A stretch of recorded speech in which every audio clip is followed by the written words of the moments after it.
All right, well, you see, so in 1995, Avid was given an award by the Academy of, the Motion Picture Academy of Arts and Sciences. And the award, in order to get an Oscar in technology, which is very rare, there's only been about 37 of them, it doesn't work the way other stuff works. You have to win this prior award. It's called a plaque. It actually looks like a mini statue. It's a pretty cool thing. So we were awarded the plaque in 1995, and I was at this event, and I'm sitting at the table with Eric Peters, who's a co-founder and technology guy, and some girl walks up and kneels down and she says, "Hi, I'm Jamie," and she says, "I have a technical question about the Avid." And I'm thinking, I know her, and I think I went to high school with her or something. I was like, but why don't I remember her name? She was really good looking. And so she's asking us this question about, could the Avid that we started in Hollywood be moved to London, and would it still work? And yes, it would work, no problem. And then I realized, oh, that's Jamie Lee Curtis. She's the one giving the award today. So that was pretty cool. Later, actually, in 1999, we did get the Oscar for technology for Avid, and that was a huge thrill. But in some ways, an even bigger thrill was this, which is my goal is I intend to help people tell their story, and when you look at the Avid, even in the fairly early days, it really worked. And this guy, James Cameron, he did True Lies, and then he also did another movie that did okay, which is called Titanic. And he set up an Avid, a very big Avid, probably the biggest Avid ever, in his pool house to edit Titanic. And he would go to his pool house and say, do this, do that. And one day he went to his pool house and he said, you know what, move over, I want to do this. And the editor said, well, you can't do this, you have to be an editor. And so he said, fine. So he went and joined the editing guild, and he became an editor. And he became the lead editor on Titanic. He was the director, he was the editor. And he won the Oscar for editing, all right, for directing, and for Best Picture, and maybe other things too. But when he won the Oscar for editing, he held it up and he said, "I'm on top of the world." That was one of the lines from the movie. And I really was like so excited that here's this guy who actually was editing on Avid. And I tell this story because it relates to one of the concepts I'm going to talk to you about, which is, who are your people? Who are you doing your startup for? Not who are your customers. Customers are very often different than your people. Sometimes your people are the people in the company. Sometimes your people, in my case, my people were the editors. Well, who bought Avids in the early days?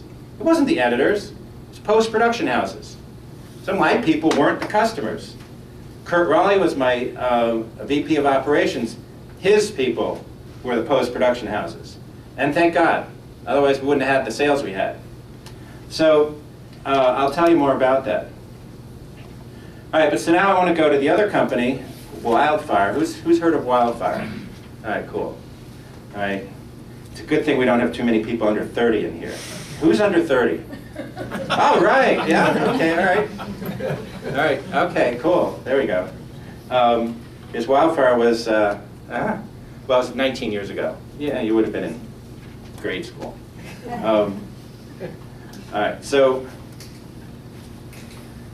All right, so I'm going to show you a demo. So my story here is that I built two companies.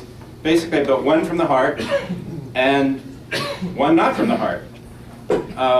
At the time, I didn't realize I was doing that. But in looking back, that's what I believe happened. This is a demo of Wildfire after I left. And in some ways, it shows that a whole ton of features and stuff have been in there. And I'll explain that this isn't what I had intended. It was cool, but it wasn't what I intended. Let's listen in to Frank Colby as he calls his new Wildfire Can you hear that? Assistant. Good morning. I can try to put your call through to... Frank Colby. It's me, Wildfire. Oh, hi. You have 2 new messages, 1 new fax, and 1 new email. First item. New message from... Mike Brown? What's it say? Hi, Frank. I got your order ready to go, but I got a question about delivery. Give them a call. At the number they gave me? Yes. Dialing. Mike Brown here. Mike, it's Frank Colby. Oh, hi, Frank. Your hot tubs came in. Do you want those delivered to your place? Oh, no. They should go to my client. Well, it's good we spoke. You almost had 6 hot tubs in your lobby. Say, who answered your phone for you just now? Oh, that's Wildfire, my new personal assistant. You know, I could use something like that. What else does it do? Well, she answers and screens my calls, takes messages, remembers all my important phone numbers, and routes calls to me in any phone. She even recognizes my frequent callers by name. Amazing. Well, let me know if you need more hot tubs. Bye, Frank. Okay, so that was Wildfire circa 1997 or so. And I had to go into the Wayback Machine to find this little message. Wildfire is no longer offering any products or services. Wildfire went from 1991 when we started it, 92 we got funding, went up to 2000, we sold it to Orange. Orange then went and put in quite a fortune to build it into a business. By 2005 they had pretty much tried everything and decided it wasn't going to work and they shut it down. That's a 14-year startup. If you add up how much the VCs put in, and I put some money in, how much Orange paid, and then how much Orange put in, my estimate, $300 million. All right? Now, it was really cool, and it was really exciting, and we got huge amounts of PR. And people, their imagination would run wild about what the product could do. But we never made a real business. And the reason I believe that it was never a real business is that it never actually had what I call intention flow. It never really was built from the heart, and it never really served what I call the primary intention. And I knew something was wrong when I was doing it. And my belief is that, you know, you can point to other people what they said, but at the end of the day, when you start a company, you have the choices. You make the choices. I made the choices. Right? I made a bunch of choices that made that thing be a 14-year thing. And you would think 14 years is good. But, and by the way, the investors made money on it as we sold it before the bubble. So you know, it's a good deal. But it's not what you want to do. It's not what I want to spend my time on. And so if you look at the intention behind Wildfire was, I intend to help people feel closer together. And where this came from was, I was at Avid and I had all these pink slips. And now, again, with the age of this audience, they know that pink slips are not that you got fired, but that pink slips are that you got a message. But if you're younger, it was that you got fired.